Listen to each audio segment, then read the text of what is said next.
Visit the BURJ KHALIFA for a wonderful memorable experience. Stay tuned.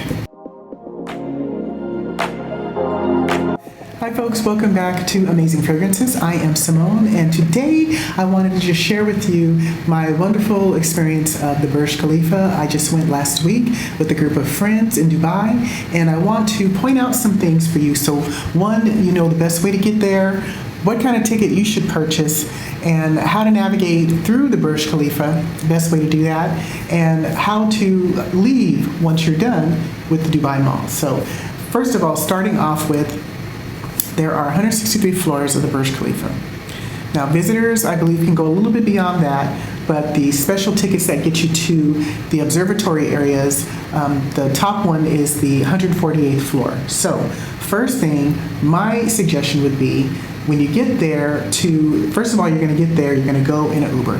You're going to go in a taxi, folks. You are not going to attempt to drive and park and be your own chauffeur, because that whole area around the BURJ KHALIFA and the Dubai Mall actually is connected to the Dubai Mall, and it's very hard to find parking to even just get there because of all the congestion. So take an Uber.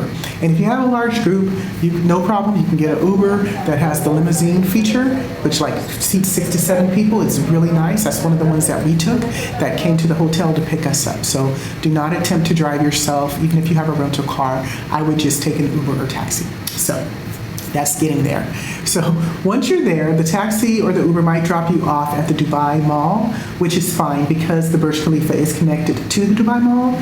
So it just kind of depends on where they drop you off. So one of the things is they kind of dropped us off just a little ways away from the BURJ, but it was nice because where we went out, we were able to be on a really beautiful kind of like outdoorsy part of the mall. It's kind of like connected to, it looks like a creek or like a little marina area, and you can see the BURJ KHALIFA up in the air in the distance. It's just so beautiful. I got some photos here to show you of that. It was so pretty. The only thing, it was a little hot, right? Because it's hot. It's still summer here. Still summer here in September. So it can 100 degrees at night, you know, with 80% humidity. But hey, you know, you're okay. We're used to it by now. So depending on where they drop you off, the closest entrance to the BURJ, getting there, if you're in the mall, try to stay in the mall as much as you can, right? If it's hot, if you come in the hot months, I believe was near the food court area. So if you come out of the food court area, that'll put you right to the entrance of the BURJ KHALIFA. Or you can follow the signs that say BURJ KHALIFA at the top in the mall. So first thing I would do when you get there to the BURJ, to the front counter, is to bypass that whole line, folks, and go ahead. It's a Disneyland line, okay, like a serious Disneyland line. You're going to go to the counter and you're going to purchase the Gold Premium VIP Pass at the top, and that one is 399 dirhams, which is roughly $108.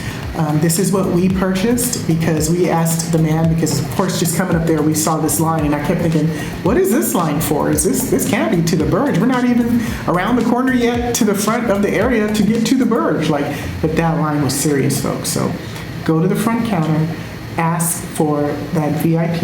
It's the Gold Premium, 399 dirhams, and what it does is it puts you with the special group on the side. You know, you sit over there, they give you drinks and they give you snacks, and you kind of wait in like a little holding room, and then they come get you, they tell you everything you need to know, and you're kind of like escorted and guided past everyone else that's standing in the line waiting. So I would definitely say to get one of those, and they'll give you this really pretty silver sticker that you'll keep it on your clothes at all times. Just make sure it doesn't fall off. And that is what will get you the go pass to the elevators, going up and coming back down, because folks, it was a line to get on the elevator to leave the BURJ. So, okay, so that is the ticket you want to get, the Gold Premium ticket. Now, all that's included with that ticket, let me just read you off here some of it. You can also see it on the website, but you get to go up to level 148 of the BURJ, which is believe me, high enough. And you also get to stop on floors 125 and 124. You get that priority access and fast track, so you don't have to wait in line for anything, and that's what I seriously suggest. You can have a guided tour if you like, or you can go on your own and do your own thing once you're up there. There's the indoor and outdoor terrace that you can actually on the floor 148 actually has the outdoor.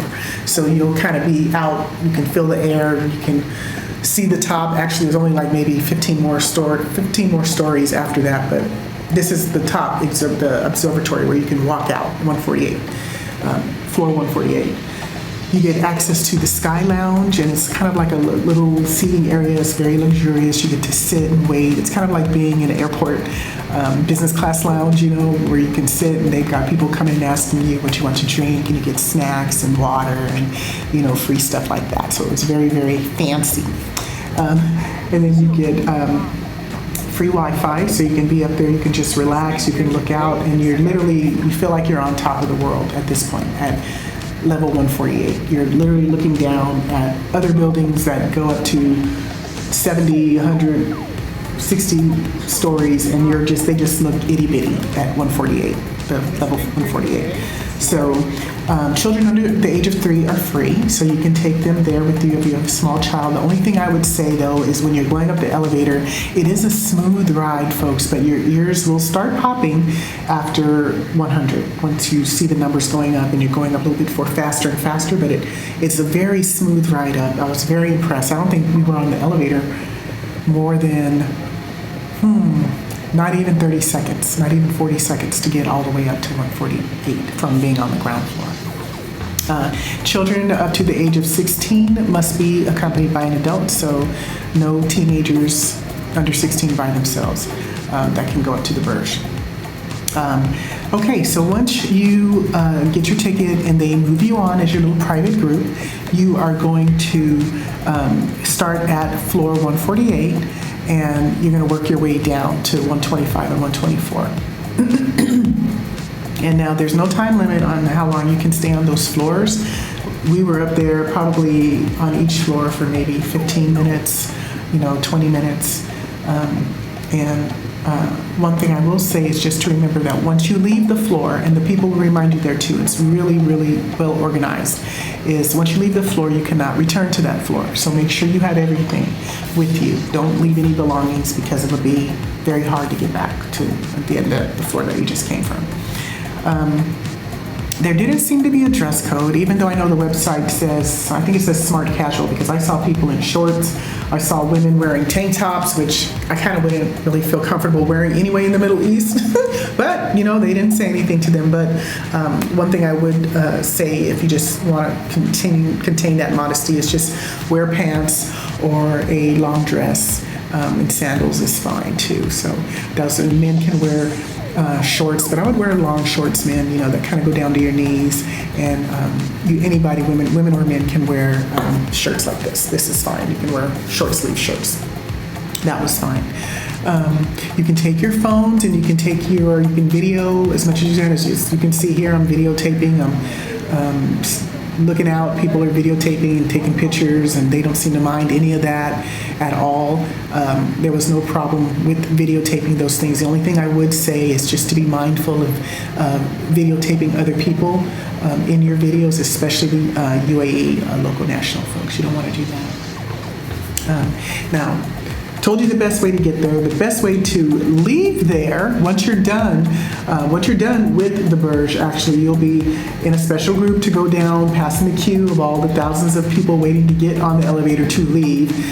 You'll be escorted all the way out, and they'll dump you out back into the Dubai Mall. Now, folks, the Dubai Mall in itself is like, oh my God, it's like the biggest mall. I know I've been in some big malls, but the Dubai Mall is humongous. It's so, so large. It took us a while just to find the taxi area, but on the way we saw the skating rink, and we saw all the other really high-end fancy stores. What I can remember from where we left, we seemed to be on the second floor near Pierre Cardin. So if you can remember anything, remember Pierre Cardin. On the second floor is where the taxi and Uber station is. And so when we got out there, it was like the biggest taxi stands I've ever seen. There might have been 100 taxis all lined up, ready to take people home. Uber will come and pick you up there too. They had an Uber area to drop off and pick up people as well. And that was just so well organized to me because you need it, because the Dubai Mall is massive. So that is my quick story for you on the Burj Khalifa. I had, I think, what did I get at the gift store? I got, because I live here, I got a water mug, a canteen mug. Yeah, that's what I got. So pretty. Here's a picture of it right here. And it was just so nice. Even the gift shop wasn't really that expensive, US dollar wise, it wasn't. But really nice, beautiful gifts that you can get while you're there. I believe the gift shop is on floors 125. That's kind of the main observatory area. So even if you just wanted to go to 125, you would be fine. But I would definitely suggest getting that gold VIP so that you can pass all of the queues, folks, because there were people standing in line. By the time we got there, I didn't think those people would even make it, because I believe they closed at 11 p.m. And we got there at 8 o'clock. And the line was so massive, I thought, there's no way all these people are going to get in. But folks, do you know, by the time we left, it was about 10:15, and that line was gone. So either they take them in as big groups, or they let them all come in as groups. But just to me, the fact that they were having to wait for so long in that queue, and we just kind of went right past it just because we paid a little bit more money, it was so worth it. So think that over, and next time you come to Dubai and visit the Burj Khalifa, remember what I said.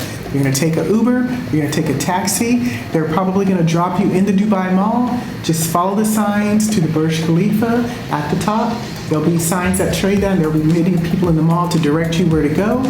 And then once you get there, bypass that whole line area, just go to the front of the queue or go to the front area where you buy your tickets and ask for that gold premium pass, where you get the Silver Star VIP. They put you in a waiting area where you get to sit and relax, get some drinks and snacks. And then once they're ready to take you as a group, you go all passing the lines. You get to see the story of how they built the Burj. It's just really, really wonderful. It's a private tour until you get to the Burj, where they then will release you to go on the floors and start you at level 148. You will stay up there as long as you want.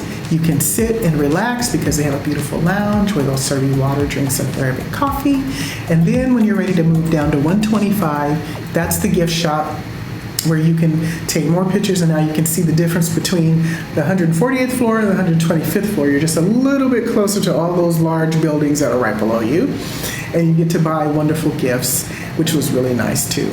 And then after that, you will take the fast track to go down back to the ground floor and dump you into the mall, Dubai Mall, where you can continue your shopping. So it was just the best experience, and I'm so glad that that's the way we did it, folks. So leave a comment below and let us know what you thought of the Burj Khalifa. Have you visited there before? I'd love to hear. Share with us your comments below on what your take of the Burj Khalifa was. And did you get higher than the 148th floor, or do you live there by chance? And tell us what it's like being at the top. I thought 148 was high enough. It was high enough for me. So I don't know. I didn't need to go higher than that, because that was already pretty high up. I'm thinking, I don't think I've ever been higher, because the last time I was here, we went to the Burj Al Arab, which at the time, that one, I feel like that one has 100 floors or 120 floors.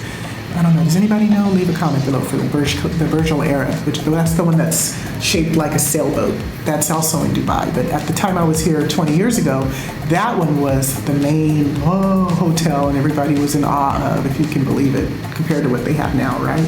So leave a comment below. Let me know what you thought of the Burj Khalifa. But that's my take on it, and that's what my best suggestion is if you ever go visit there.